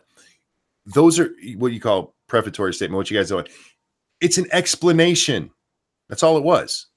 This is part of why we think it's important. However, it's not the only thing we think important. Shall not be infringed. I don't understand why that is, how that is ambiguous at all. Do they know what the militia? They don't even understand the historical meaning of what the militia was to them. Let me explain it to you, bigots, because clearly you don't understand. See, these racists wrote this stuff down in a colonialist language. You know, at a time when England was pushing everyone around and enslaving all the black people in Africa. And obviously, the comma is a symptom of colonialism. Ah, shit. I forgot about that. Yep. Thank And a Colonial militia, comma. really? First of all, that does not refer to the glorious black bloc. No, a militia is clearly a group of white-robed individuals going around targeting people of color. Well, don't forget what is the Michigan militia? Those people are retarded. Yeah, they're like the sovereign citizens. They're not Riri's, honey. They're people who unfortunately had leaded glass in their windows at home. Yeah. But That's a nice way of putting it. That's where the misunderstanding lies, though, is that they don't understand how commas work because they didn't go to school to learn how to English. They learned how to social justice instead. Probably one of the funniest Penn and Teller things I saw was on the Second Amendment, where Penn Jillette just went off on, look, will you stop flipping out about a comma, you morons? And he eviscerated the comma argument. That what the hell is your problem that you can't read English? This isn't that it's not that hard. But that is the problem. They can't read a comma. If they get rid of that one, they can push you around and do whatever the hell they want, which is what most politicians want to do. It is. Most of these assholes get in there. Unfortunately, they seem to actually desire power, which should scare the shit out of people. You don't want somebody in power who desires it. Yeah. They're the last people you want in charge. That's some scary shit right there. Yeah, and it's upside down and sideways now. Because these people, all they want to do is exercise authority over other people. And it's very annoying and short-sighted and ick. It's depressing as fuck to me at my age because it's like I've been watching this erode real time for 30 years. And it's like, why is this not getting any better? And that's why we need the Bill of Rights, guys, is because if we didn't have those, you think the world is a bad place now? It would have changed a lot more already. But with that, we're going to wrap it up there. If we're not at the 2-hour mark, we are really, really close. And I am trying to keep them down to the 2-hour mark for the podcast, which, by the way, guys, the link for that is below if you'd like to catch these on the SoundCloud. And they are downloadable. I've been making sure that you can do that. And as I make videos, I'm uploading them to BitChute. That is down below too. If you're tired of YouTube fucking everybody, I'm trying to expand. What's the word? Diversify. That's what I'm trying to do. I'm all in favor of diversity, y'all. Monkey, don't you have a Teespring store? I do have a Teespring store with some shirts with some nice sayings on it. By the way, Jack, there is a Your Life Makes Me Sad shirt in there. It just doesn't have the monkey on it. I like the one with the monkey. I know. I'm going to put a monkey on one. It's going to be a smaller monkey. Those original ones, the ones that so many people were nice enough to buy, those are collector's editions now. I'm not going to re-release those. But I will put a monkey on one because I don't have a monkey, I think only the Just Let It Happen shirt has the monkey on it right now. But chat, thank you guys for coming, hanging out. Thank you for the generosity. I cannot tell you how much I appreciate that. And for supporting us, all of us. You're amazing people, and I love you. Prospero, is there anything you'd like to shill today? Oh, geez. I was like logging into goddamn SoundCloud. Come back to me. Polly, is there anything you'd like to shill today? Yeah. There's the link to my channel. Where later on today, it's Wednesday, right? Is it? Yes. Oh, yeah. Don't ask me, man. You know I always have to ask at the end of the show. Well, later on today, we'll be doing another one of our live streams, which we do every Wednesday, starting slightly after, or somewhat after 10 p.m. Eastern. Where Jack over here, Inquisitor, and myself will talk about all things comic books and so forth, and all the movies in and around them. And there's new Spider-Man Far From Home news and other things to complain about. New comics that are coming out. I'm going by the comic book store tomorrow, so we'll see what comes out. And really quick, I also wanted to say Jack Gunsky is somebody who he's always in chat, and he's a good guy, and he's fun to talk to. And that is the link to his channel where he does Jackbox games. It's a good time. It's fun. I've been on myself. Jack has as well, haven't you? Yeah, it's a good time. Yeah, it's a lot of fun and fun to watch. And I was supposed to be on tonight, but unfortunately, I did not get home in time, and so I wasn't able to be on. But hopefully in the near future, because I have been on before, and it was a blast. You guys should check it out. I was on one time, and I felt so bad because I felt bad, and so I was horrible. I'm sorry, really? Jack. I will make it. Yeah, I was. I probably shouldn't even have gone that night.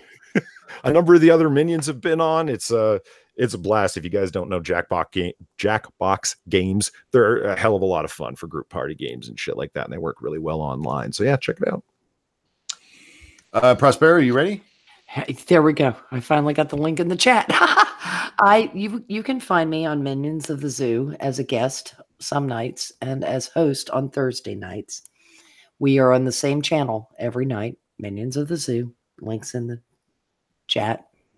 And we have different hosts, but we just like shoot the bull, varying subjects. Sanguine will talk about food and anything else. Quiz does his paint stream on Monday nights, which is awesome. It is. It really is, because he's doing. Anybody interested in Warhammer? Definitely Inquisitor 8.1 is your guy.